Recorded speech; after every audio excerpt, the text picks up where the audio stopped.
Compte rendu de la 9e réunion du Conseil de ministres. Sur instruction du président de la République, chef de l'État, en déplacement à Harare au Zimbabwe pour participer à un sommet de la SADC, la première ministre Judith Suminwa a présidé ce vendredi 16 août 2024 à la Cité de l'Union africaine, la 9e réunion du Conseil de ministres. 4 points étaient inscrits à l'ordre du jour, à savoir la communication de son Excellence Monsieur le Président de la République, 2 points d'information, 3 approbation d'un relevé des décisions du Conseil de ministres, 4 examen et adoption d'un dossier. La communication du Président de la République qui a été lue par la Première ministre chef du gouvernement a porté essentiellement sur 2 points, à savoir 1. De la création du département d'intelligence économique et financière, DIEF. Le président de la République est revenu sur la création par ordonnance numéro 24/073 du 9 août 2024 d'un département d'intelligence économique et financière au sein de l'Agence nationale de renseignement.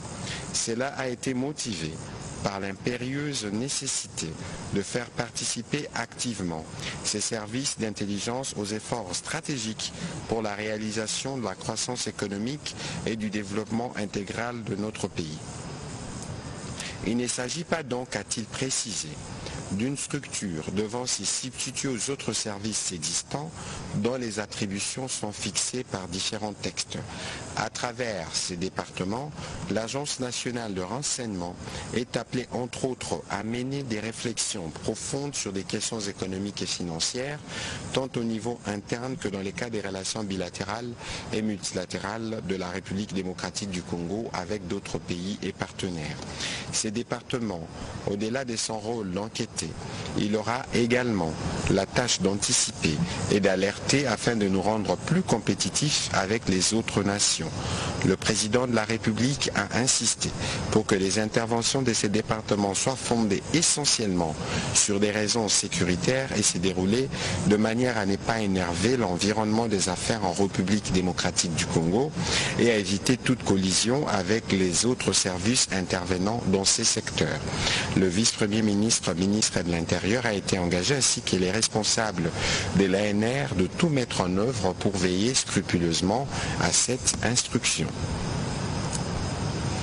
Le deuxième point de la communication du président de la République, lu par la première ministre, a porté sur l'envahissement de emprises ferroviaires de l'ONATRA. Le président de la République a été saisi d'une alerte lancée par la Direction générale de l'Office national de transport au vice-premier ministre, ministre de Transport et Voies de communication, faisant état de la situation critique d'envahissement des emprises du complexe ferroviaire délimité d'une part et l'ensemble de la ligne Kinshasa-Matadi d'autre part. Cette situation est récurrente et l'ONATRA a du mal à la résoudre depuis de longues années, ce qui constitue une problématique structurelle de son fonctionnement opérationnel qui risque de pénaliser lourdement la relance de ces exploitations ferroviaires. Pour y faire face, plusieurs décisions et mesures ont été prises notamment par l'autorité provinciale de Kinshasa, allant jusqu'à la démolition de constructions anarchiques érigées dans les espaces dédiés à l'exploitation ferroviaire. Ces efforts ont été annihilés par la réinstallation répétée des spoliateurs sous des prétextes fallacieux alors qu'il s'agit des espaces relevant du domaine public de l'État, réputés inaliénables et incessibles selon la loi. Dans les soucis de protéger les emprises ferroviaires concernées, le vice-premier ministre, ministre de Transport, ainsi que le ministre du Portefeuille ont été instruits à se pencher sur ces dossiers afin de proposer au gouvernement des mesures susceptibles de mettre définitivement fin à cette situation qui a trop perduré. Cela va sans dire qu'un état des lieux exhaustif est à réaliser pour des dispositions adéquates. Le président de la République a demandé un rapport d'exécution de la présente instruction dans les 14 jours au Conseil des ministres. Après avoir lu la communication du président de la République, la première ministre chef du gouvernement l'a complétée en revenant sur quelques points, notamment sur la fin du processus électoral au niveau national, avec l'installation du bureau définitif du Sénat, ce qui permet au Parlement d'être complet et d'exercer pleinement ses prérogatives telles que prévues par la Constitution, notamment celle de voter des lois, de contrôler le gouvernement, les entreprises ainsi que les autres services publics de l'État. L'opérationnalité des principales institutions va accélérer la mise en œuvre de réformes que comptent engager les gouvernements conformément à la vision du président de la République.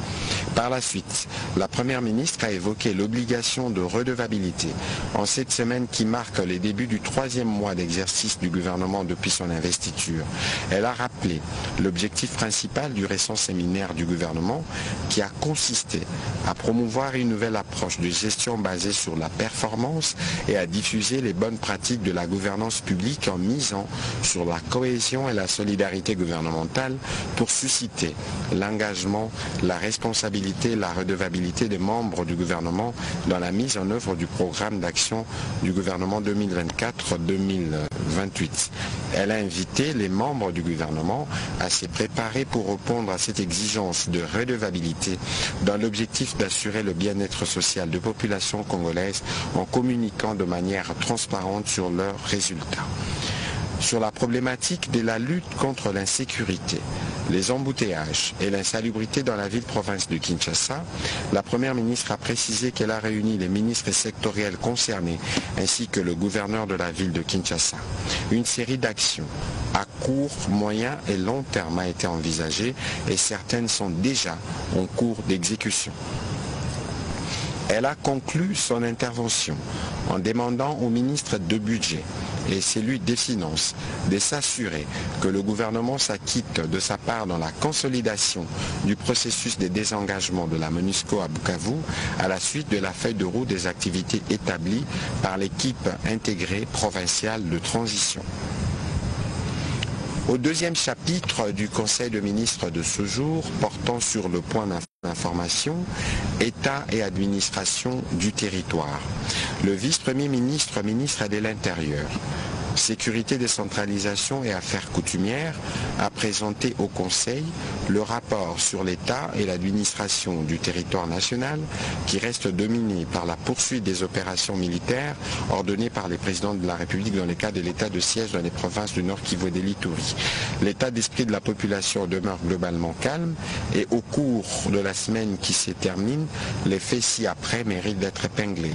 L'attente après le passage à Kinshasa du président angolais des résultats de la diplomatie qu'il mène auprès du président de la République pour mettre un terme à la crise sécuritaire dans l'est du pays, la satisfaction dans l'opinion après la tenue des élections du bureau définitif du Sénat, les débuts mardi 13 août 2024 au tribunal de grande instance de Kalamu-Dendjili du procès des jeunes dits Force du Progrès présumés auteurs des troubles à l'ordre public au Palais du Peuple en date du 6 août 2024. L'attente par la population des retombées des mesures prises par les gouvernements sur la réduction de prix de première nécessité. Faisant les rapports sur la lutte contre la criminalité, le vice-premier ministre, ministre de l'Intérieur, décentralisation et affaires coutumières, a informé le Conseil de la persistance du phénomène Kuluna dans quelques quartiers et différents centres urbains du pays. Les forces de défense et de sécurité continuent à fournir des efforts pour lutter et taire ces fléaux. Il a indiqué que la police nationale s'emploie notamment à la mise sur pied du programme opérationnel à lancer à travers toute l'étendue de la République démocratique du Congo, suivant la spécificité de chaque province et la nature des faits qui y sont rencontrés. En ce qui concerne les enlèvements dans la ville de Kinshasa, la réunion sécuritaire tenue à son cabinet à propos a conclu que les différentes annonces des cas d'enlèvement sont montées de toutes pièces dans les buts de discréditer le gouvernement, car à chaque fois après vérification, les faits s'avèrent sans fondement. Une vigilance accrue au niveau de service a été demandée, y compris pour identifier les propagateurs de ces fausses nouvelles. Par ailleurs, il a annoncé le lancement imminent, pour la toute première fois depuis la promulgation de la loi organique numéro 11/013 du 1er août 2013 portant organisation et fonctionnement de la police nationale, les travaux de la session ordinaire du Conseil supérieur de la police qui va permettre à ce que toutes les questions en rapport avec la redynamisation de l'exercice de mission de notre police y soient examinées. Au sujet des tristes événements des Kilwa dans le Haut-Katanga, consécutifs à l'incursion des Mai Mai Fokat, le gouvernement va envoyer diligemment une mission comprenant les délégués de tous les services pour faire la lumière sur ces événements. Une enquête a d'ores et déjà été ouverte. Les questions de la coopération policière internationale, des sinistres et catastrophes, ainsi que la situation aux frontières ont également fait l'objet du rapport présenté par le vice-premier ministre, ministre de l'Intérieur. Avant de clore son propos, il a informé le Conseil qu'il envisage de mettre en place un groupe de travail sur l'évaluation du processus électoral en République démocratique du Congo, qui aura pour mission en amont de recueillir les informations nécessaires auprès des parties prenantes sur le processus électoral finissant et en aval d'étudier, analyser, évaluer et faire toutes les propositions des réformes électorales susceptibles d'améliorer la tenue des prochaines élections dans un climat de paix et de cohésion nationale. Ce travail nous permettra, a-t-il précisé, de baliser la voie pour avoir un processus électoral adapté et une machine électorale efficace reposant sur les principes fondamentaux adaptés à notre peuple et à notre contexte. En complément au rapport fait par le vice-premier ministre, ministre de l'Intérieur, le vice-ministre de la Défense nationale a quant à lui présenté la situation opérationnelle et particulièrement celle dans la partie est du pays. Au point 3, organisation des États généraux de la justice. Le ministre d'État, ministre de la Justice et garde des Sceaux a informé le Conseil de l'organisation prochaine des États généraux de son secteur sous les thèmes « Pourquoi la justice congolaise est-elle qualifiée de malade ? Quelle thérapie face à cette maladie ?» après ceux tenus en 2015. 9 ans après, sans vouloir remettre en cause les conclusions et recommandations pertinentes de ces assises, il sera question d'évaluer les niveaux de mise en œuvre de celles-ci tout en formulant des actions concrètes au regard de l'état actuel de la justice. Face à ces tristes constats partagés par tous les acteurs, il devient urgent de faire un diagnostic sans complaisance des maux qui rongent notre justice afin de lui administrer une thérapie des chocs à travers des réformes profondes. Conscient du rôle majeur de la justice dans la stabilité des institutions et la consolidation de la paix, car la justice élève une nation, il entend engager un processus de réformes partagé par tous les acteurs à l'issue des États généraux de la justice. Ces États généraux se dérouleront en 2 phases. La première phase consistera en l'organisation préalable des consultations populaires à travers les provinces regroupées en pôles en vue d'impliquer tous les acteurs à la base, ainsi que des travaux en session plénière et en commission spécialisée. Le Conseil a pris acte de cette note d'information. Note d'information relevant du secteur des PME. Le ministre de l'Industrie et Développement de petites et moyennes entreprises, en mission est représenté par le ministre de la Recherche scientifique et Innovation technologique, a informé le Conseil des 2 rapports. Il s'agit respectivement de la situation des arriérés des quotités dues aux structures allocataires par l'autorité de régulation de la sous-traitance dans le secteur privé, ainsi que la relance de la commission des relectures de la loi sur la sous-traitance dans les secteurs privés. Concernant la situation des arriérés de quotités dues aux structures allocataires par l'ARSP, l'essentiel de leurs moyens d'action provient d'une quotité de la redevance perçue par l'ARSP sur les marchés des sous-traitances dans les secteurs privés, à raison de 0,2% au profit du Fonds de garantie des entreprises congolaises FOGEC, 0,1% pour l'Agence nationale pour le développement de l'entrepreneuriat congolais ANADEC et 0,1% au profit de l'Agence pour la promotion de classe moyenne APROSEM, conformément au décret numéro 020/032 du 31 octobre 2020 et aux arrêtés ministériels en vigueur. Dans le but de trouver une solution substantielle à la résorption de ces arriérés, le ministre de l'Industrie a réuni les équipes dirigeantes de la RSP et de 3 autres structures allocataires afin de mettre en place une supervision plus rigoureuse des activités des structures allocataires axées sur des résultats tangibles au vu de la centralité de ces dispositifs dans le plan d'action du gouvernement. Il est aussi prévu d'élaborer un échéancier raisonnable d'appurement de ces créances assorties d'un paiement initial de moins 30%, permettant ainsi aux différentes structures de fonctionner normalement et surtout de réaliser leur mission. Au sujet de la relance de la commission de relecture de la loi sur la sous-traitance dans le secteur privé et l'élaboration de l'avant-projet de loi sur le contenu local, les membres du gouvernement ont été informés que, faisant suite aux réclamations d'opérateurs économiques tant nationaux qu'étrangers adressées au gouvernement, ainsi que les observations des partenaires techniques et financiers qui appuient notamment les réformes visant l'amélioration du climat des affaires, il a rappelé que le Conseil de ministres réuni le 2 février 2024 avait validé la mise en place d'une commission multisectorielle dont l'arrêté ministériel a été signé le 26 avril 2024 pour une durée de 2 mois. Étant donné la caducité du présent arrêté, l'urgence des réformes envisagées, notamment celles visant l'élaboration d'une loi spéciale sur le contenu local consacrant une batterie de mesures de discrimination positive en faveur des entrepreneurs congolais, ainsi que la nécessité d'intégrer des parties prenantes omises par le passé, le ministre s'apprête à signer un nouvel arrêté assorti d'instructions fermes sur le calendrier des travaux de la dite commission afin d'aboutir à des projets de textes législatifs dans les meilleurs délais.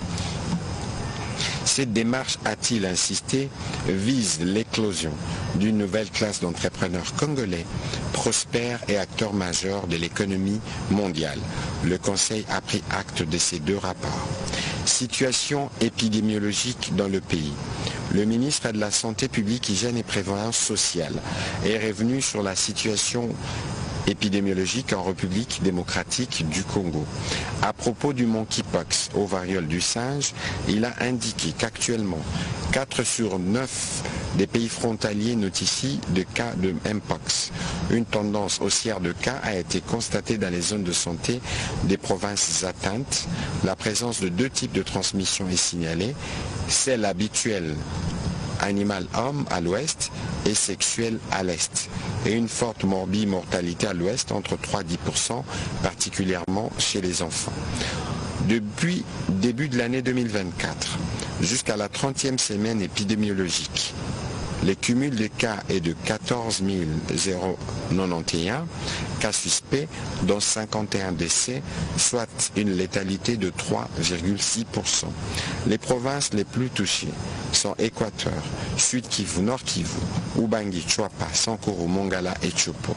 Le ministre de la Santé publique, Hygiène et Prévoyance sociale a évoqué les actions en cours, parmi lesquelles la prise en charge médicale gratuite des cas de mpox, les suivis des contacts avec les zones de santé respectives, la promotion de la surveillance à base communautaire, le renforcement de la sensibilisation de la communauté pour le changement de comportement, le lancement du processus d'acquisition des vaccins, le renforcement de la surveillance au point d'entrée et au point de contrôle, la validation du plan national stratégique de vaccination mpox en RDC, les déploiement des kits de prélèvement au Nord Kivu et au Sud Kivu et la mobilisation de ressources financières auprès du gouvernement et des partenaires. En ce qui concerne le choléra, il a noté, comparativement à la semaine précédente, la tendance baissière du nombre de nouveaux cas, passant de 359 à 30 cas, avec une létalité de 0,6%. Les provinces les plus touchées restent toujours le Nord Kivu, le Haut-Katanga, le Sud Kivu et le Olomami. La province du Nord Kivu représente 48% des cas de tout le pays au cours de cette semaine.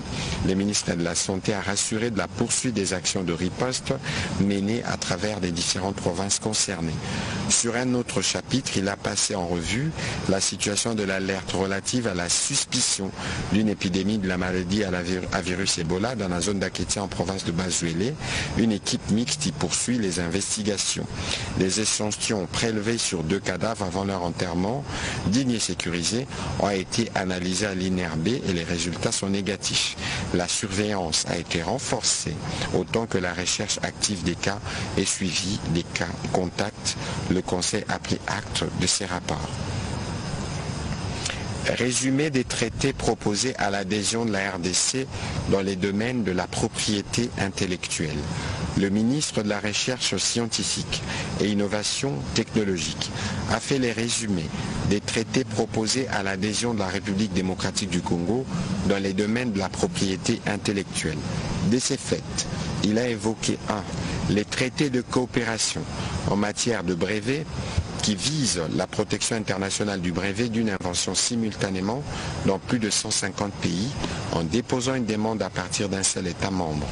Notre pays est parmi les 4 États non africains membres du PCT. 2.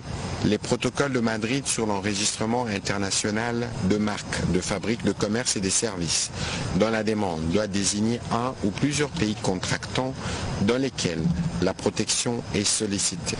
Un pays ne peut être désigné que s'il fait partie du protocole de Madrid qui offre pour les ressortissants des États la même protection de marque au niveau mondial comme c'est le cas pour le brevet. Le 3e, enfin, le traité de Marrakech visant à faciliter l'accès des aveugles, des déficients visuels et des personnes ayant d'autres difficultés de lecture des textes imprimés aux œuvres publiées. Il accorde une place importante à la dimension humanitaire et au développement social, son principal objectif étant de créer un ensemble de limitations et exceptions obligatoires en faveur des aveugles, des déficients visuels et des personnes ayant d'autres difficultés de lecture de textes imprimés. Le Conseil a pris acte de cette note d'information. 2 autres notes relevant du secteur du commerce extérieur. Le ministre du Commerce extérieur a présenté au Conseil 2 notes. L'une portant sur la nécessité de la construction d'une image de marque propre au pays en vue de sa promotion et son positionnement sur les marchés internationaux, et la deuxième portant sur les mesures de sauvegarde de la production locale par les contrôles des importations cas de la Zambie. Au sujet de la construction d'une image de marque propre à la République démocratique du Congo, il a indiqué qu'il est nécessaire que notre pays soit promu et bien positionné dans l'échiquier mondial. Intervenant à ces sujets, la Première ministre a demandé au ministre du Commerce extérieur de se joindre à l'équipe de ministres qui travaille à finaliser le plan stratégique global de la communication de la République démocratique du Congo, tant à l'intérieur qu'à l'extérieur du pays.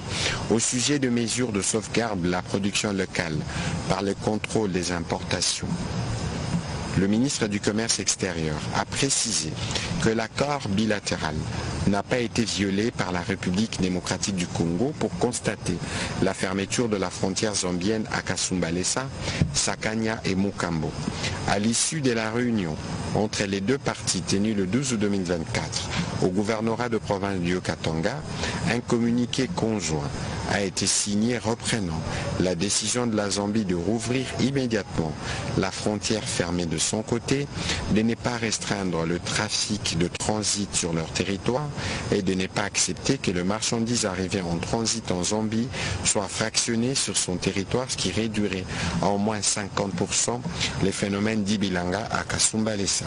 Les 10 communiqués rappellent aussi les dispositions pertinentes contenues dans les arrêtés ministériels portant sur les mesures de sauvegarde, entre autres, la dérogation spéciale de 30 jours accordée collectivement aux opérateurs économiques dont les importations ont été initiées avant la signature des 10 arrêtés.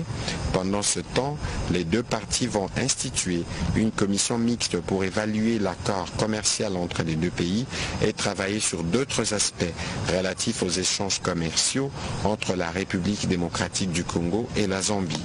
Tirant les leçons de cette crise et dans les soucis de rendre notre tissu industriel apte à faire face à la concurrence régionale, le ministre du Commerce extérieur a préconisé une série de recommandations au gouvernement. Le Conseil a aussi pris acte de ces 2 notes d'information.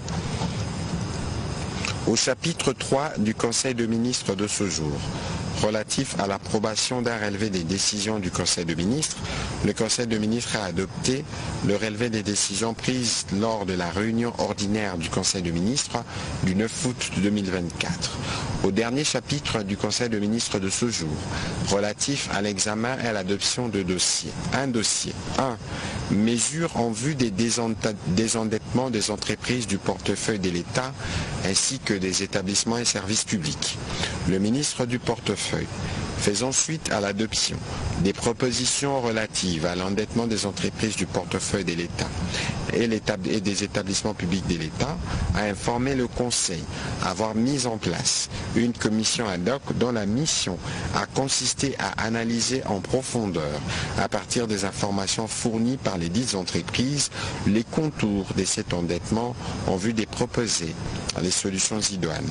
Sa démarche est motivée par la volonté d'assainir la dette des entreprises du portefeuille de l'État et s'inspire du décret du 2 octobre 2012 fixant les règles de reprise par l'État des passifs non assurables des entreprises publiques transformées en sociétés commerciales qui avait pour objectif d'assainir la situation financière des entreprises du portefeuille en permettant à l'État de prendre en charge une partie de leur endettement.